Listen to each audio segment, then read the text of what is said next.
Dear students, السلام علیکم۔ آج ہم اپنا تیسرا سبق پڑھنے جا رہے ہیں جس کا عنوان ہے کاہلی۔ اس کے مصنف سر سید احمد خان ہیں۔ سر سید احمد خان ہندوستان کے مسلمانوں کے لیے بطور ایک مسیحا اپنی پہچان کرتے ہیں۔ 1857 کی جنگ آزادی کے بعد جب ہندوستان کے مسلمانوں پر تکالیف اور پریشانیوں اور آفات کے پہاڑ ٹوٹ پڑے تو سر سید احمد خان کے بقول انہوں نے کہا تھا کہ 1857 کی جنگ آزادی کے بعد آسمان سے کوئی ایسی بلا یا مصیبت نازل نہیں ہوئی جس نے نازل ہونے سے پہلے کسی مسلمان کا گھر نہ دیکھ لیا۔ اس سے مراد ان کی یہ ہے کہ ہندوستان کے مسلمان جو ہیں وہ سب سے زیادہ انگریزوں کے عطاب کا شکار ہوئے۔ 1817 میں سر سید احمد خان دلی میں پیدا ہوئے۔ ابتدائی تعلیم جیسے کہ اس وقت رواج سے انہوں نے گھر سے ہی حاصل کی، اور اس کے بعد 1838 میں جب یہ تقریباً 21 سال کے تھے ان کے والد کی وفات ہو گئی۔ اس کے بعد ان کو ہمیں روزگار کی وجہ سے مختلف نوکریاں کرنا پڑی اور انہوں نے انگریز سرکار کی ملازمت اختیار کی۔ اب آپ کے ذہن میں یہ سوال آ رہا ہوگا کہ 1857 کے بعد ہمیں سکھایا جاتا ہے، بتایا جاتا ہے کہ انگریز ہندوستان پر آقا بنے، ہندوستان کے مالک بنے، لیکن یہ غلط فہمی ہے۔ انگریزوں نے سن 1800 سے ہی ہندوستان کے کافی علاقوں میں جو ہے وہ پاؤں جما لیے تھے، اور 1837 کے لگ بھگ جو مغلیہ سلطنت ہے وہ سکڑ کر صرف دلی کے لال قلعے تک مخصوص ہو کے رہ گئی تھی۔ دلی کے لال قلعے کے باہر کہیں پہ بھی مغل فرمانروا کا جو فرمان ہے وہ نہیں چلتا تھا، بلکہ ایک میں آپ کو دلچسپ واقعہ بتاتا ہوں۔ 1850 میں غالب کی کچھ پشتینی جائیداد تھی جو کہ اس سے چھن گئی تھی، تو انہوں نے اس کے لیے مقدمہ کیا۔ تو انہوں نے کیونکہ وہ بہادر شاہ ظفر کے استاد بھی تھے، تو انہوں نے آخری مغل فرمانروا بہادر شاہ ظفر سے درخواست کی کہ ان کو ان کی زمین واپس دلوا لیں۔ تو بہادر شاہ ظفر نے ایک سفارشی چٹھی لکھی انگریز گورنر کے نام کہ مہربانی کر کے کلکتہ میں جو جائیداد خیر وہ نہ مل سکی، لیکن اس سے آپ کو بتانا مخصوص یہ کہ انگریز اس وقت ہندوستان کے کافی علاقوں میں قابض ہو چکے۔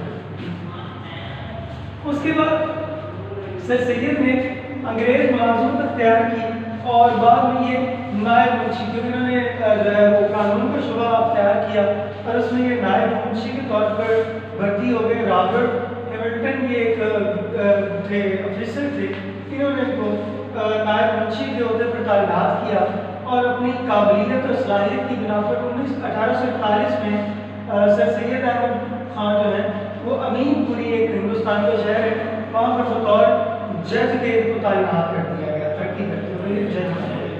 تو 1857 میں ان کا جو ہے وہ تبادلہ ہو گیا اور موصوف جو ہے وہ ضلع بجنور میں چلے گئے۔ یہ وہی مشہور شہر ہے جہاں پر بابا خدو مولوی عبدالحق اور اس کے علاوہ نواب مصطفیٰ خان پیدا ہوئے اور ڈاکٹر مصطفیٰ خان، غلام مصطفیٰ خان۔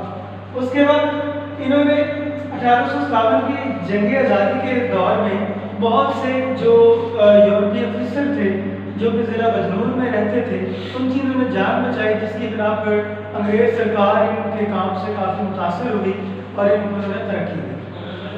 اس کے بعد انہوں نے مسلمانوں کی اصلاح کا بیڑا اٹھایا اور کافی رسالے بھی لکھے، کتابیں بھی لکھی، جن میں ان کا رسالہ اسباب مغالطہ ہند کافی شہرت کا حامل ہے، جس میں انہوں نے انگریز سرکار کو یہ بتانے کی کوشش کی تھی کہ ہندوستان کے لوگوں نے انگریزوں کے خلاف بغاوت کیوں کی۔ اس کے علاوہ انہوں نے ہندوستان میں اس وقت دو بڑی طاقتور قومیں تھیں، ایک ہندو تھے دوسرے مسلمان تھے۔ ہندو جو ہیں وہ تعلیم کے شعبے میں بہت آگے تھے، جس کی بنا پر جب انگریز آئے تو انہوں نے ہندوؤں کو ترجیح دی۔ تو سر سید احمد خان بھی چاہتے تھے کہ مسلمان بھی آگے بڑھیں، ترقی کریں اور سرکار کا حصہ بنیں، کار سرکار میں آئیں۔ تو انہوں نے اس کے لیے مختلف کاوشیں کی اور مسلمانوں کی کافی مدارس کھولے، کافی جگہ پہ تعلیمی ادارے کھولے جہاں پر مسلمانوں کو روایتی اور دینی تعلیم کے ساتھ ساتھ جدید علوم بھی سکھائے جاتے تھے، جن میں انگریزی، ریاضی اور دیگر علوم شامل تھے، تاکہ مسلمان جو ہیں وہ سرکار کا حصہ بن سکیں۔ تو اس کے لیے انہوں نے سب سے پہلے مدرسہ جو علوم کھولا، اس کے علاوہ علی گڑھ میں ایک اسکول بنایا جو کہ بعد میں کالج بنا اور آج علی گڑھ یونیورسٹی کے نام سے ہندوستان کا ایک نامور شعبہ ہے اور نامور ادارہ ہے، جہاں سے ہر سال ہزاروں کی تعداد میں جو ہے وہ طلباء علم سے فیضیاب ہوتے ہیں۔ اس کے علاوہ انہوں نے ایم یو کے نام سے ماؤنٹن اینگلو اورینٹل کالج 1870 میں بنایا اور یہ قابل قدر کارنامے ہیں۔ اس کے علاوہ اگر ان کی کتب میں دیکھا جائے تو خطبات احمدیہ بڑے اہم ہیں۔ ان کی وجہ اہمیت کیا ہے کہ جب انگریز آئے تو انہوں نے اپنے ساتھ عیسائی مشنریز بلائیں، جن کا مقصد یہ تھا کہ وہ یہاں کے ہندو اور مسلمان جو تھے ان سے ڈیبیٹس کرتی تھی، ان سے مناظرے کرتی تھی اور ان کو عیسائی بنانے کی کوشش کرتی تھی۔ تو انہوں نے بہت سے اعتراضات اسلام پر بھی اٹھائے، تو جس کے جواب میں سر سید احمد خان نے خطبات احمدیہ کے نام سے اپنی تصانیف پیش کی، جس میں انہوں نے اسلام کا دفاع کیا۔ اس کے علاوہ تفسیر قرآن بھی لکھی، انہوں نے تبیین الکلام کے نام سے ایک کتاب بھی لکھی، مقالات سر سید کے نام سے مختلف جلدیں انہوں نے لکھی، جن کے اندر انہوں نے ہندوستان کے لوگوں کی اصلاح کا بیڑا اٹھایا۔ اگر تقریباً 15 جلدوں پر مشتمل ہے ان کا یہ سلسلہ مقالات سر سید، جس کی جلد پنجم جو ہے اس میں سے آپ کا سبق قاہلی لیا گیا ہے۔ آگے جب آپ انٹر میں جائیں گے تو وہاں پر آپ اپنی مذاہب بھی پڑھیں گے، وہ بھی ان کی جلد پنجم ہی سے لکھا گیا ہے۔ اب ہم اپنے سبق کاہلی کی بات کرتے ہیں۔ سب سے پہلے وہ کہتے ہیں لفظ کاہلی کو اس کا مطلب اور معنی سمجھنے میں لوگ غلطی کرتے ہیں۔ لوگ یہ سمجھتے ہیں کہ جو ہم اپنے ہاتھ پاؤں سے محنت نہیں کرتے، کام کاج نہیں کرتے، یہ کاہلی ہے۔ لیکن وہ کہتے ہیں کہ اگر آپ اپنی ذہنی صلاحیتوں کو بروے کار نہیں لاتے، دلی قوا کا لفظ انہوں نے استعمال کیا، یعنی اپنی آپ ذہنی صلاحیت کو استعمال میں نہیں لاتے تو یہ سب سے بڑی کاہلی ہے، اور اس کا نقصان جو ہے وہ قومی طور پر، مجموعی طور پر آپ کی پوری قوم کو اٹھانا پڑتا ہے۔ اس کے علاوہ وہ بتاتے ہیں کہ وہ کہتے ہیں کہ جی روٹی کمانے کے لیے ہاتھ پاؤں کی محنت بہت ضروری ہے، اور جو لوگ ہاتھ پاؤں سے محنت کرتے ہیں وہ بہت کم کاہل ہوتے ہیں۔ خاص طور پر انہوں نے مزدور طبقے کی مثال دی ہے، کیونکہ ان کی گزر بسر جو ہے وہ ان کے روزمرہ کی محنت سے ہوتی ہے، اس وجہ سے وہ لوگ بہت کم کاہل ہوتے ہیں، کیونکہ وہ ہاتھ پاؤں چلاتے ہیں، محنت کرتے ہیں، کماتے ہیں تو ہی کھاتے ہیں۔ لیکن وہ کہتے ہیں کہ جو ہمارا پڑھا لکھا طبقہ ہے وہ سب سے زیادہ کاہلی کا شکار ہوتا ہے۔ کیوں؟ کیونکہ اکثر جو پڑھے لکھے لوگ ہیں ان میں سے بہت کم لوگوں کو اپنی ذہنی صلاحیتوں کو، اپنی تعلیم کو استعمال میں لانے کا موقع ملتا ہے، اور پھر کیا ہوتا ہے کہ وہ لوگ جو ہے جو اپنی ذہنی صلاحیت کو، اپنی تعلیم کو، اپنی طاقت کو استعمال نہیں کرتے، تو پھر کیا ہوتا ہے ان کے اندر حیوانی خصلتیں پیدا ہو جاتی ہیں۔ حیوانی خصلت سے کیا مراد ہے کہ انسان بھی ایک دوسرے حیوانوں کی مثل ایک حیوان ہے، یعنی کھانا پینا اور یہ سب عادتیں دوسرے حیوانات میں بھی پائی جاتی ہیں۔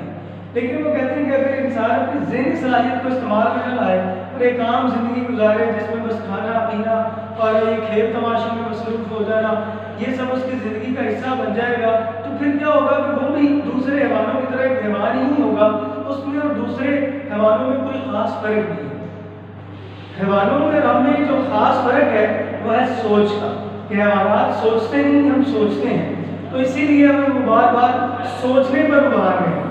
وہ کہتے ہیں کہ اپنی ذہنی صلاحیتوں کو استعمال میں لاؤ، کیونکہ یہ بھی ایک مطلب ایک حدیث کا مفہوم ہے کہ آپ کو جو ذہنی صلاحیتیں دی گئی ہیں، خدا نے جو آپ کے اندر استعداد رکھی ہے، خوبی یا قابلیت رکھی ہے، اس کے بارے میں بھی بروز قیامت آپ سے سوال کیا جائے گا کہ آپ نے اس سے کس قدر فائدہ اٹھایا۔ آخر میں وہ ہمیں ایک اہم سبق بھی دے رہے ہیں۔ وہ کہتے ہیں کہ قوموں کی ترقی کا راز کاہلی کو چھوڑنے میں پوشیدہ ہے۔ جب تک وہ کہتے ہیں کہ ہماری قوم بھی تب تک ترقی نہیں کر سکتی جب تک وہ اپنے اندر سے کاہلی کو نہیں نکالتی اور اپنی دلی قوا کو استعمال میں نہیں لاتی۔ تو یہ آج کا ہمارا سبق تھا جس میں ہم نے کاہلی کے بارے میں پڑھا، اس کا بھی آپ نے خلاصہ آزمانی اور تشریحات کو پڑھا۔ ٹھیک ہے جی، اللہ حافظ۔